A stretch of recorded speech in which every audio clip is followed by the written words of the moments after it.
एक गांव।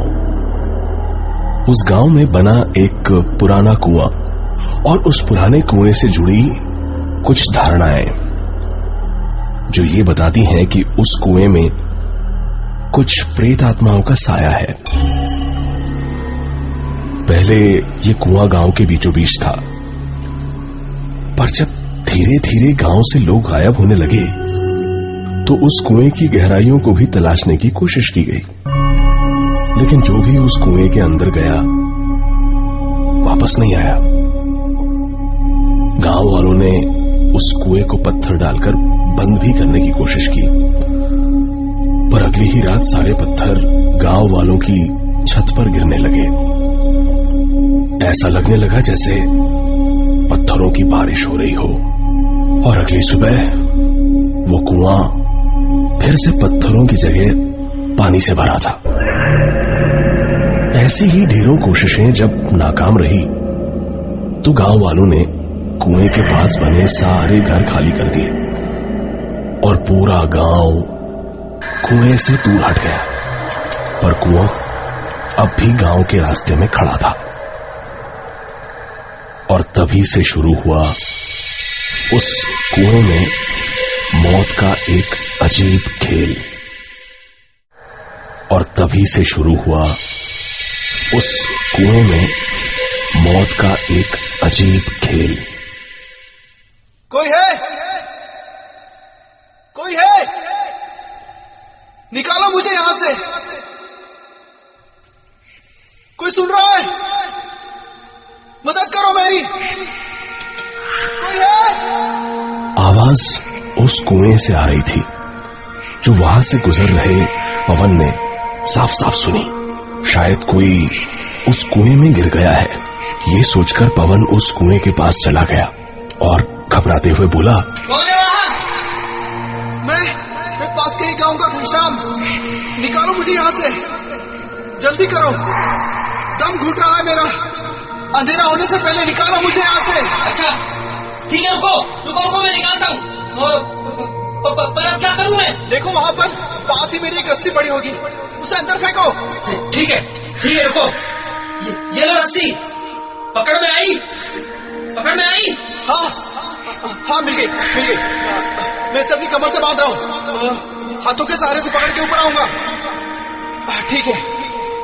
हाँ खींचो रस्सी, तुम खींचो। हाँ खींचो रस्सी, तुम खींचो।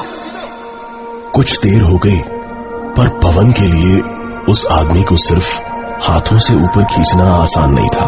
नहीं, मैं नहीं खींच पा रहा हूँ, और यहाँ कोई ऐसी जगह भी नहीं जिससे मैं इसको बांध सकूं।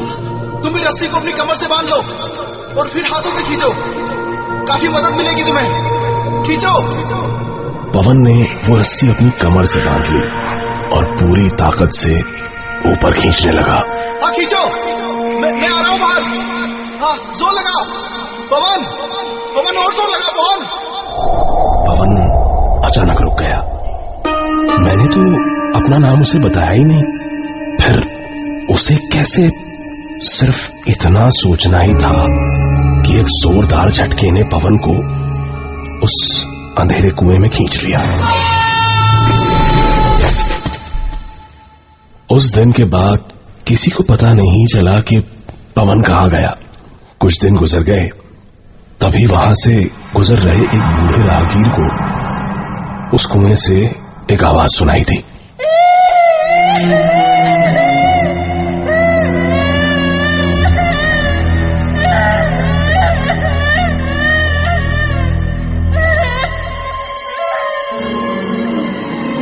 ये किसी बच्चे के रोने की आवाज थी।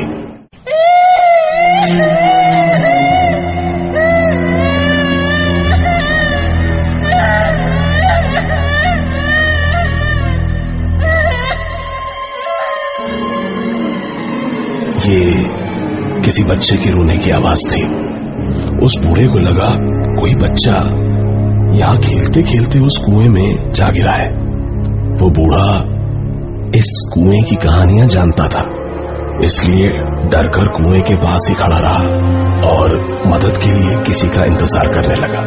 कुछ ही देर में उसे दो राहगीर आते दिखाई दिए। बूढ़े ने उन्हें आवाज लगाई और मदद के लिए कुएं के पास बुलाया। अरे सुनो, अरे सुनो, यहाँ कुएं में किसी का बच्चा गिर गया है। अब मेरी मदद करो उसे बाहर निकालने में।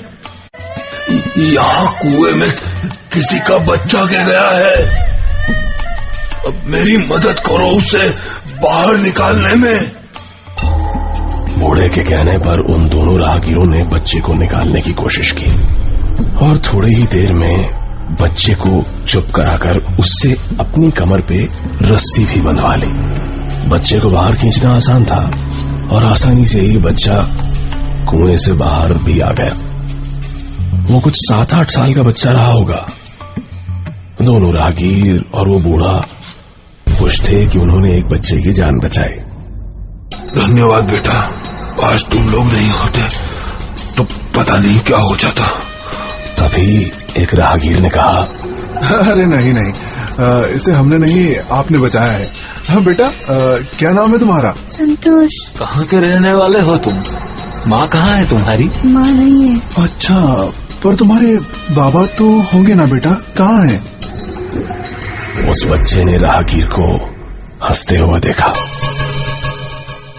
और उस बूढ़े की तरफ उंगली उठा दी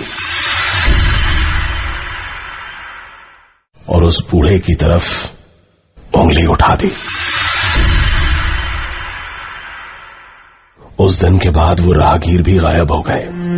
कहा जाता है कि आजादी से पहले इस गांव में बहुत शातिर ठगों की टोलियां रहा करती थी, जिन्होंने कई बार वहां के लोगों और अंग्रेजों को ठगा था। पर एक दिन अचानक अंग्रेज सेना ने गांव पर हमला कर उन ठगों की टोलियों को खत्म कर दिया और मारकर सभी को उस कुएं में डलवा दिया। तब से उन ठगों की आत्माएं आज भी अलग अलग तरीकों से लोगों की जिंदगियों को ठग रही हैं।